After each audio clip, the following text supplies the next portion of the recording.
মানুষ বড়ই বিচিত্র প্রাণী। এই মানুষ যখন তার হাত খালি থাকে তখন তার চোখ স্বপ্নে ভরা থাকে। যখন হারাবার কিছুই থাকে না তখন অর্জন করার চেষ্টা করে যায় সে নির্ভয় হয়ে এগিয়ে চলে প্রত্যেক সংকট, প্রত্যেক বিপদের সম্মুখীন হয়ে। কিন্তু যখন হাত ভরে যায় তখন স্বপ্ন দেখাই বন্ধ করে দেয় সে। যা পেয়েছে তা যাতে হারিয়ে না ফেলে সেই ভয়, সংকট ও বিপদের সম্মুখীন হওয়া বন্ধ করে দেয়। সেই পথটাই ভুলে যায় যাতে চলে সে সাফল্য অর্জন করেছে। এটা অনুচিত। জীবনে যে কোনো পরিস্থিতি আসুক, যে কোনো অবস্থায় থাকুন, আহ্বানগুলোকে স্বীকার করুন। কারণ যদি আপনি সেই আহ্বান স্বীকার করেন তবেই আপনি এই সংসারকে কিছু দেওয়ার উপযোগী হয়ে উঠবেন। যদি সফল হন তাহলে এই সংসারকে নেতৃত্ব দিতে পারবেন, আর যদি অসফল হন তাহলে শিক্ষা পাবেন যে কি করা উচিত নয়। তাই জীবনে আহ্বান স্বীকার করুন, দুশ্চিন্তা নয়। রাধা রাধা। কেউ বলে জীবন খুব ক্ষণস্থায়ী, কেউ বলে জীবন হলো একটা সুন্দর স্বপ্নের মতো, আবার কেউ বলবে জীবন হলো এক কঠোর সত্য। কিন্তু জীবন আসলে কি? জীবন হলো আপনারই প্রতিবিম্ব, একটা দর্পণ। অর্থাৎ আপনি জীবনকে সেইভাবেই পাবেন যেরকম আপনি নিজেকে প্রতিপন্ন করবেন। যদি আপনি দর্পণের দিকে তাকিয়ে হাসেন তাহলে আপনি সামনে হাসি মুখী দেখতে পাবেন। এবার যদি আপনি গম্ভীর হয়ে থাকেন তাহলে আপনি একজন রুষ্ট ব্যক্তি দেখতে পাবেন। শেষে সবথেকে বেশি গুরুত্বপূর্ণ হলো আপনার চেষ্টা। আপনাকে সবসময় চেষ্টা করতে হবে যাতে আপনি নিজেকে প্রসন্ন এবং ইতিবাচক মনোভাবে রাখেন। এটা হলো আপনারই উত্তরদায়িত্ব, তাকে পালন করুন। এই মনকে প্রসন্ন রাখুন, এই সংসারকে সুন্দর বলে মনে হবে। আর এই মন প্রসন্ন হয়ে বলবে রাধা রাধা। এই বৃহৎ বৃক্ষকে দেখুন, অত্যন্ত শক্তিশালী বৃক্ষ। এটা সবারই প্রিয়, তা সে ছোট হোক বা বড়, বৃদ্ধ হোক বা জোয়ান, সবাই ভালোবাসে এই বৃক্ষকে। আর সত্যি বলতে এই বৃক্ষ সবাইকে সেবা করে, সবাইকে ফল দান করে, সবাইকে ছায়া প্রদান করে।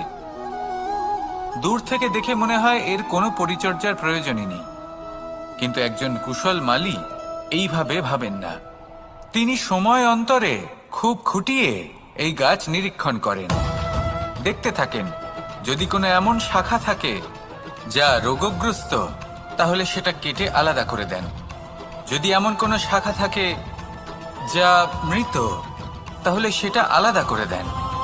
আর এইভাবে উপযুক্ত দেখাশোনা করার কারণেই এই বৃক্ষ এইভাবে সুস্থ হয়ে থাকে, সতেজ হয়ে থাকে, সবার সেবা করতে থাকে। আপনাকেও নিজের সাথে সেটাই করতে হবে। নিজের জন্য আপনাকে একজন কুশল মালী হয়ে উঠতে হবে, রক্ষা করতে হবে নিজের শরীরের, নিজের মনের। আপনার শরীর যদি রোগগ্রস্ত হয়ে পড়ে তাহলে ওষুধ গ্রহণ করতে হবে। যদি এই মন কোনো এক কারণে বিচলিত হয়ে পড়ে তাহলে তার থেকে নিজেকে মুক্ত করতে হবে। আপনি যদি নিজের যত্ন নেন তবেই এই বৃক্ষের মতো হতে পারবেন, সেই বৃক্ষ যে সবারই প্রিয়, সবাইকেই সেবা করে। আসুন আমার সাথে ভালোবেসে বলুন রাধা রাধা। এই সংসারের সব থেকে গুরুত্বপূর্ণ তত্ত্ব কোনটা? পর্যন্ত এই যে সময়, এটাই তো হলো জীবন। দ্বিতীয় হলো জীবন, যাতে আমরা মৃত্যু পর্যন্ত এই যে সময়, এটাই তো হলো জীবন। দ্বিতীয় হলো জীবন, যাতে আমরা সময়ের সদ্ব্যবহার করি, শ্রেষ্ঠ থেকে শ্রেষ্ঠতর কাজ করার চেষ্টা করি। বহু বছরের এই পরম্পরা, এই সংস্কৃতিকে এগিয়ে নিয়ে যাওয়ার চেষ্টা করি। এই সংসারে আমরা অংশগ্রহণ করতে চেষ্টা করি।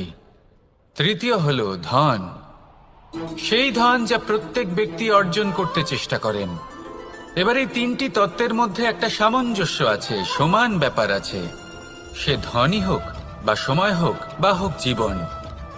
আর সেই সমান ব্যাপার হলো যে যদি আপনি এটা গণনা করতে থাকেন তাহলে তা কমতে থাকে, যদি আপনি এটা ব্যবহার করেন তাহলে তা বাড়তে থাকে। একে সংগঠিত করে রাখতে চেষ্টা করলে এ হাত থেকে ফসকে যায়, কিন্তু যদি আপনি একে সামলে রাখতে শিখে যান তাহলে এমন কাজ করবেন যাতে সংসারের সাথে সাথে পরবর্তী প্রজন্ম লাভবান হবে। যদি কিছু শিখতে চান তাহলে সামলাতে শিখুন, গণনা করা বা সংগঠিত করা নয়। আসুন আর আমার সাথে ভালোবেসে বলুন, রাধা রাধা। আমাদের শরীর প্রকৃতির সর্বশ্রেষ্ঠ রচনা। যে অঙ্গ প্রত্যঙ্গ আমরা লাভ করেছি প্রত্যেকটির মধ্যে একটি নিজস্ব বার্তা রয়েছে। একটু ভেবে দেখুন, দুটি চোখ দিয়েছে দেখার জন্য, দুটি কান দিয়েছে শোনার জন্য, নাসিকাও আছে দুটি, দুটি হাত দিয়েছে দ্বিগুণ পরিশ্রম করার জন্য, কিন্তু জিভ শুধুমাত্র একটি। তার উপরেও তীক্ষ্ণ বলিষ্ঠ দাঁত দিয়েছে তার রক্ষার জন্য। কখনো ভেবে দেখেছেন কেন?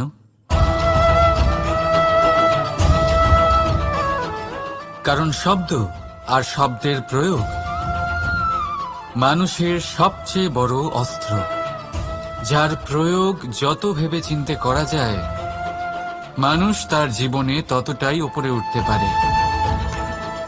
তাহলে মনে রাখুন, দেখুন, শুনুন আর বুঝুন বেশি, বলুন কম।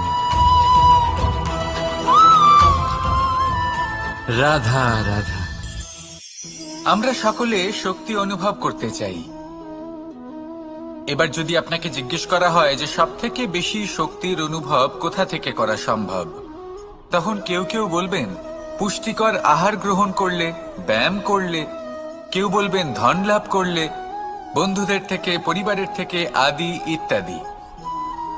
এইভাবে আপনি শক্তির অনুভব অবশ্যই করতে পারেন, কিন্তু সবথেকে বেশি শক্তির অনুভব যদি আপনি করতে চান তাহলে তা পাবেন শুধু একতার দ্বারা, সংগঠনের দ্বারা। যদি আপনাকে উদাহরণ দিই, নিজের এই হাতটাকে দেখুন, 5টা আঙুল রয়েছে। কোনো একটা বস্তুকে নিজের একটা আঙুল দ্বারা তুলে ধরার চেষ্টা করে দেখুন, বড়ই কষ্ট হবে। তখন আপনি বুঝতে পারবেন যখন এই 5টি আঙুল একত্রিত হয় তখন কোনো কাজ কতটা সহজ হতে পারে। এটাই হলো শক্তি, একতার। সব থেকে ভালো উদাহরণ যদি আপনাকে দিই তাহলে বাঁশি। এই বাঁশি থেকে অত্যন্ত মধুর সুর নির্গত হয় যা সবার মন প্রসন্ন করে দেয়। এই কথা সত্যি, কিন্তু এই বাঁশি আমি একটা বা দুটো আঙুল দিয়ে বাজাতে পারবো না। আমাকে প্রত্যেকটা আঙুল ব্যবহার করতেই হবে, তবেই এর থেকে মধুর সুর নির্গত হবে যা সকলকে প্রসন্ন করবে, ঠিক কিনা? ঠিক এইভাবেই যদি আপনি চান যে আপনার জীবনরূপী বাঁশি থেকেও মধুর সুর নির্গত হোক বা সবার মনকে প্রসন্ন করে তুলুক, তাহলে আপনাকেও জীবনে একতা নিয়ে আসতেই হবে।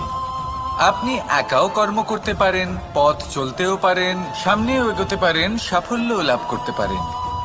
কিন্তু যখন সকলে একসাথে এগোবেন, সেই পথে চলবেন, সেই কর্মই করবেন, তখন লক্ষ্যে অবশ্যই পৌঁছবেন, সাফল্য অবশ্যই লাভ করবেন। কিন্তু সেই সাফল্য এবং তার আনন্দর সংমিশ্রণটাই একটু অন্যরকম হবে। তাই জীবনে ঐক্যবদ্ধ হন, একসাথে মিলে এগোতে থাকুন, আর আমার সাথে ভালোবেসে বলুন, রাধা রাধা। এই হলো বটগাছের একটা বীজ।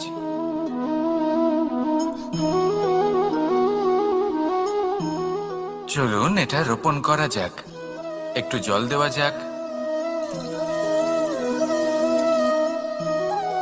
এবার এখানে একটা বিশাল বটবৃক্ষ উৎপন্ন হবে, কিন্তু কিভাবে? এতে কে সাহায্য করবে? এটা সম্ভব কে করে দেখাবে? প্রকৃতি। আগে হ্যাঁ, এই সংসারে যা কিছু উৎপন্ন হয়, যা কিছু নষ্ট হয়, তার জন্য প্রকৃতি দায়ী হন। এই প্রকৃতির কারণেই তো রৌদ্র আসে, প্রকৃতির কারণেই বৃষ্টি হয়, জল পাওয়া যায়। তার কারণেই এই বটের বীজ তা এক বিশাল বটবৃক্ষে পরিণত হবে। কিন্তু একজন মানুষকে দেখুন, মানুষ বলবে এই বৃক্ষে আমার অধিকার রয়েছে। কেন? কারণ আমি এই বীজ বপন করেছি। এবার সমস্ত কাজ প্রকৃতি করবে আর সমস্ত শ্রেয় মানুষ নিয়ে যাবে। এটা কি উচিত? কখনোই নয়। এবার এর উত্তর প্রকৃতিতেই লুকোনো আছে। কখনো কোনো পাখিও এই বীজ রোপণ করে, সেখানে বৃক্ষ উৎপন্ন হয়, তাতে ফল আসে, সেই পাখি সেই ফল খায়, কিন্তু সেখানকার বাকি পাখি এবং প্রাণীদের সেই ফল খেতে বারণ করে না। সেই বৃক্ষের ওপর নিজের অধিকার প্রমাণ করতে চেষ্টা করে না, সবার মধ্যে ভাগ করে দেয়। আর এটাই আমাদেরও করা উচিত। যা প্রকৃতি থেকে আসছে তা আবার প্রকৃতিতেই ফিরে যেতে দিন। পাখিদের মতো হতে চেষ্টা করুন, তবেই আপনার এই মন আকাশে উড়তে চেষ্টা করুন, তবেই আপনার এই মন আকাশে উড়তে থাকবে আর সুপ্রসন্ন হয়ে বলবে, রাধা রাধা। দু রকমের প্রাকৃতিক বেগ থাকে। প্রথম হলো বর্ষা। যখন এর বর্ষণ হয় তখন মাটিকে শীতল করে নতুন ফসল ফলায়। আর দ্বিতীয় হয় পবন, যা আমাদের সর্বদা শ্বাসবায়ু প্রদান করে। অশান্ত এই মনকে শান্তি প্রদান করে, এই ক্লান্ত শরীরে স্ফূর্তি প্রদান করে। আমাদের জীবনে যত আবেগ আছে তা হয় বর্ষার মতো হওয়া উচিত, নয় হওয়া উচিত পবনের মতো। ক্রোধ, মতভেদ, বিবাদ, এগুলো হওয়া উচিত বর্ষার মতো। অর্থাৎ কিছু সময় পরে যেন এরা নিজে থেকেই ছিন্ন ভিন্ন হয়ে চলে যায়। আর যদি পবনের মতো কোনো আবেগ থাকা উচিত তা হল প্রেম, যা সর্বদা শ্বাসবায়ু প্রদান করে, সবসময় সাথে থাকে। একে আমরা অনুভব করতে পারি না, কিন্তু এ আমাদের অনুভব করার জন্য প্রাণবায়ু প্রদান করে। আর যখন চক্রবাতের মতো সে ভয়ঙ্কর হয়ে ওঠে, তখন সমগ্র সংসার বদলে দেয়। এর সারমর্ম একটাই, শক্তি। মতভেদ, ক্রোধ, বিবাদের মধ্যে নেই। শক্তি যদি থাকে তা আছে প্রেমের মধ্যে। তাই এই প্রেমকে মনের মধ্যে রাখুন আর আমার সাথে বলুন, রাধা রাধা। ঘৃণা, প্রেম, রেগে যাওয়া, মান ভাঙানো, ভুলে যাওয়া, এই সকল অনুভূতি মানুষের জীবনে অত্যন্ত গুরুত্বপূর্ণ। মানুষের এই অনুভূতিগুলো না থাকলে মানুষ একটা যন্ত্রের থেকে বেশি আর কিচ্ছু না। কিন্তু এই অনুভূতি আপনি ভুল দিকে চালিত করলে এরাও আপনাকে আর মানুষের মতো বাঁচতে দেবে না। যদি ঘৃণার কথা বলেন, যদি আপনি কোনো ব্যক্তিকে ঘৃণা করেন, সেটা কেন? ব্যক্তিকে ঘৃণা করবেন কেন?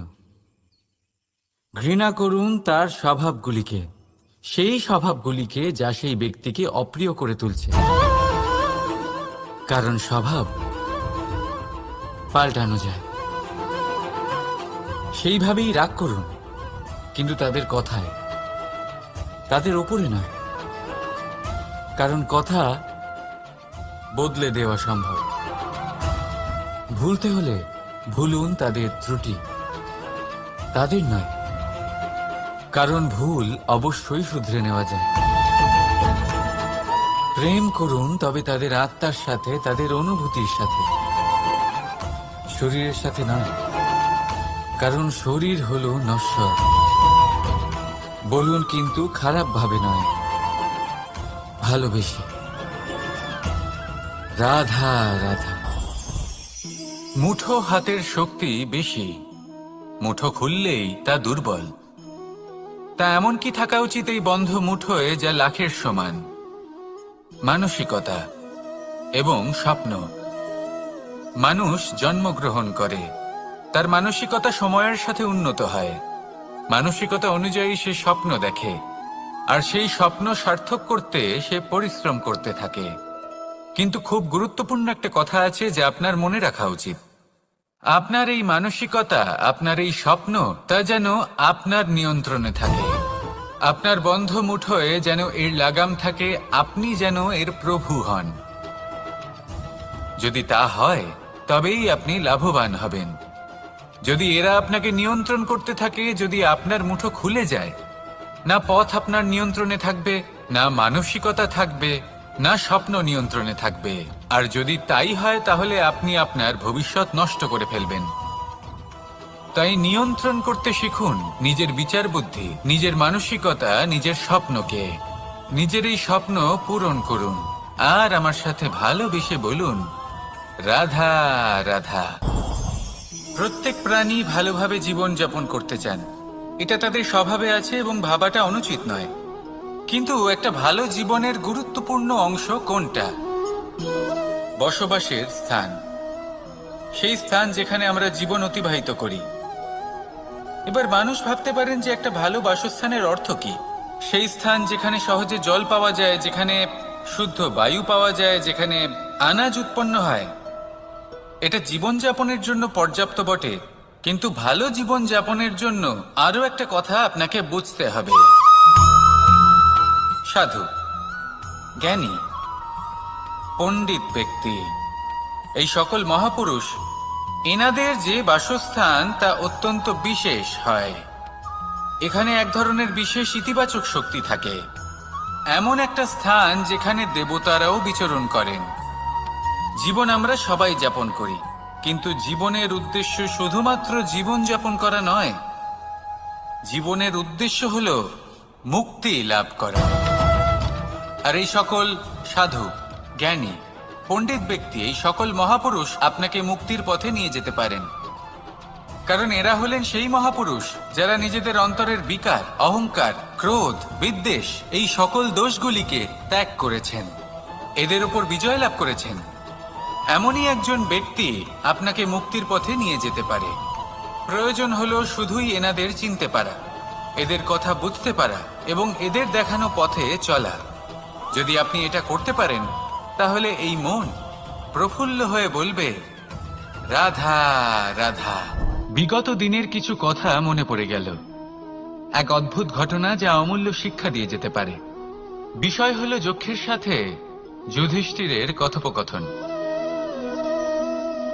একবার যক্ষ যুধিষ্ঠিরকে জিজ্ঞেস করলেন, ওনাকে বললেন যে আমার কিছু প্রশ্নের উত্তর যদি আপনি দিতে পারেন, তাহলে আমি আপনার বাকি ভ্রাতাগণকে আবার জীবিত করে তুলব।